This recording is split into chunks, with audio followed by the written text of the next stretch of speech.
Good morning, Louise. Thank you for coming to talk on film about your PhD. Can I start by asking you what the subject of the PhD was? It was about toilet design and household toilets in Rwanda. I wanted to look at how, when a country sets standards for these kind of toilets, how that can be done in a more effective way that's more efficient for the people that are using the toilets, rather than setting something at a very high standard that people can't achieve. How to try and make that process a bit more inclusive. And what did you find out? Oh, I found out it's quite tricky to actually manage that process. But hopefully I've created something, a decision support tool that people can actually use when trying to develop a standard, right from the first principles of what do we actually want this to do, all the way through to what can it look like when it's written in a text format. So what made you decide to do this particular subject? This was a big problem I faced when I worked in Rwanda. It was a question I constantly asked. Why are we building toilets this way if they're on the side of the road and they're locked and nobody is using them? Why are we investing money to build and people aren't actually using them? Toilets were being closed for not meeting a standard, but nobody actually knew what that standard was and what they were supposed to be achieving. Communities felt unsure about what to build because they thought there was a standard, but didn't know what it was or how to achieve it. So it was basically just a big misunderstanding and a miscommunication, and it's something I struggled with on a daily basis when I worked there. So what qualifications did you have before you started on your PhD? What was your route to registering? I took a bit of an odd route. I started off in product design technology as my undergraduate, and then I went on to do a master's in environmental sustainability. And through that, I developed an interest in international development. That was one of the modules I studied. And so I asked one of my professors if he had an idea about a good research project for my thesis. And he suggested I go to Rwanda. And I looked at renewable energy in Rwanda. And so I went there for 3 weeks, and I ended up staying for 3 years in reality. And then one of my jobs there was to work with the Ministry of Infrastructure on water and sanitation. And I thought, actually, this is the most fascinating thing I've ever worked on, and I want to carry on working on it. So that's when I applied to do the PhD at WEDC. So you went out to Rwanda without necessarily thinking about a PhD in the first place? Exactly. Yes, it was just a natural progression, and it's a nice opportunity to really look into a problem. I think especially when you've faced this problem and you've had this problem, to have the freedom to look into it and try and find some sort of answer is a really nice opportunity. I'm very lucky to have had that opportunity. So did you shop around for somewhere to take you on for your PhD, or was WEDC and Loughborough a natural choice? No, it had to be WEDC. It was only ever going to be WEDC, and I only applied to WEDC. I was new to water and sanitation when I was given the job, so I had to look for resources online. I was looking all over the place for information, trying to get up to speed with what was happening. What is water and sanitation? What does it actually mean? So I came across WEDC repeatedly through the knowledge base as a really good resource, and then you do a bit more research and you find out they offer PhDs and things, so I knew I only applied to WEDC. So can you explain something about the process of actually undertaking a PhD? You started in Rwanda with the research without necessarily knowing that it was going to lead to a PhD, but then what next? I suppose the beginning part was just to come home with the question, and I started discussing with the tutors here and with the lecturers here about a possible idea, because of course you have this grand plan that you're going to do this huge project in your PhD, and then you realise that it needs to be a little bit more realistic. So I started off with the question. I wanted to look at failure and what role does failure play in sanitation, but I realised that to start that would be, it's a lifetime's work really. So you filter it down a bit more and filter it down and think, no, actually, this is a good little piece of research that I can do in 3 years, it's achievable, and hopefully I can come up with an answer at the end instead of just more questions to answer from it. So after I'd had those discussions, I then just applied through the graduate school, and I left Rwanda on the 1st of October and I started in WEDC on the 4th of October. So I pretty much hit the ground running.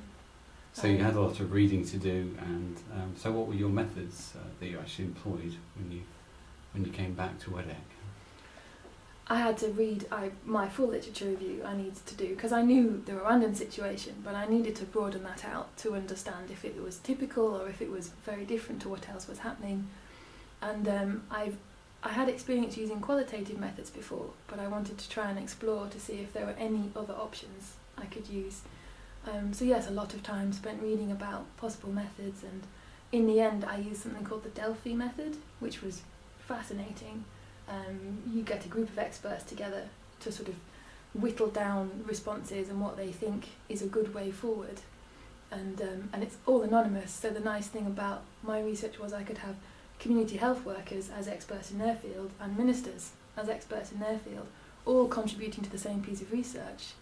But the power dynamics don't exist anymore because nobody knows who's said what, because it's all done anonymously. And yeah, it was nice to learn a new skill, nice to learn a new topic.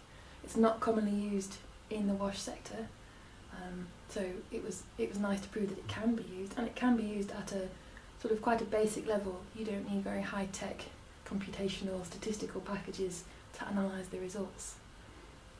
And then also I did semi-structured interviews as part of my data collection. So what was the biggest problem you faced throughout the 3 years of doing the PhD? And I think we hear stories of students hitting a sort of a difficult period when they're doing a PhD. It's often solitary, isn't it? Solitary work. What was your biggest problem? Getting it all written up. I think that's the most lonely part. When you've done the fun bit, you've done all your learning in the first year. Not all of it, but you've done a lot of learning in the first year to look at your sector, to decide on your methods, and to plan your research. Of course, doing the field work. There's nothing I love better than being in the field, doing research, talking to people and finding about their lives and their stories. And then of course so you're on a high from doing that. You come home and go, oh no, I have all this data to analyse. How am I going to get what person B said in interview 12 into a coherent argument for my thesis? It's difficult. You know there is a route, but it's very difficult to see how you're going to get from what someone said to something coherent at the end. So sort of sitting down and actually writing it, that's definitely the hardest bit. So how did you get through that? Did you have a discipline or daily routine, or what was your way of managing that aspect of it? I think a lot of exercise. For me, it was you just have to persevere, and you have to set your mind to the fact that it's a long, slow plod. So friends used to set word limits every day, and I didn't find that helpful at all, because some days you'll write 3,000 words, some days you'll write 300, and there's nothing you can do about that. If you've worked hard and you've done as much as you can, you just sort of go, okay, it's time to go for a swim, it's time to go for a walk, it's just time to blow away the cobwebs a bit. And I'd often find that working a split day was quite nice. So I'd work in the morning, have a good break, and then I'd go for a swim or go for a run or something for a good sort of 3 or 4 hours over lunchtime. And then I'd find my brain was a bit refreshed, and I'd come back to it again in the evening. Whereas in the past, I've always worked a fairly standard 9 to 5 or 8 to 6 pattern. So I thought that would be the best way.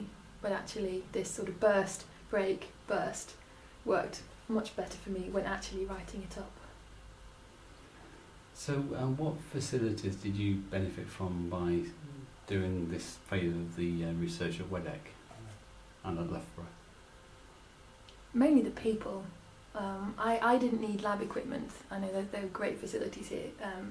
I did look into using some samples, but it wasn't really feasible for my topic. But it's the resource that I used most was people, being able to knock on a door and say, could you just help me with this? Can I do a sanity check on you, please? Have I completely lost the plot, or am I on the right lines? And having that opportunity to just bounce ideas, because it is so solitary, because nobody else is working on what you're working on. At least if you give people a theme and sort of say, I'm really stuck, why doesn't this make sense? Someone else looking at it from another angle and just shines light on it. Like, oh, of course, that's so obvious. that was a range of people that you talked with then? I think I talked with almost everybody at some point, because there are so many different aspects to the research. You think you're looking at a technology, but actually, you know, the people use the technology, and then you've got different types of people at different times, and then you've got so from in my case, I had policymakers and then community workers, and so it's a sort of understanding how those people might want their information to be presented. It's useful to say to people, if I produce a 20-page report, no one's going to read it, are they? And they're like, no, but have you thought about something more like a briefing note that's very visual? And so it's sort of ideas that you've not necessarily come across before. Just having that opportunity was really useful. So what do you think the greatest value has been by doing the PhD? I think, well, personally, it's a privilege to be able to do a PhD. I mean, at no other time in your life are you going to have the freedom to basically work on a topic of your choice, or almost your shaping, for 3 years. It's an incredible opportunity, and then it does open doors. You know, the fact, especially as a woman working in sub-Saharan Africa, to be able to say, actually, it's Dr. Medland. It shouldn't matter, but it does in these contexts.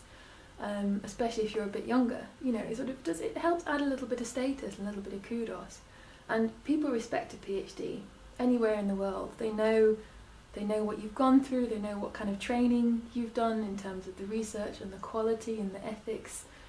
You know, that they know that you know how to work at a particular standard, and that's really the skills that they're then paying for or using, whether it's a salary or consultancy or working in the field. I think it's those transferable skills that are most valuable, and your subject is important to you, but actually the skills you can offer more broadly, I think, is what's most valuable outside.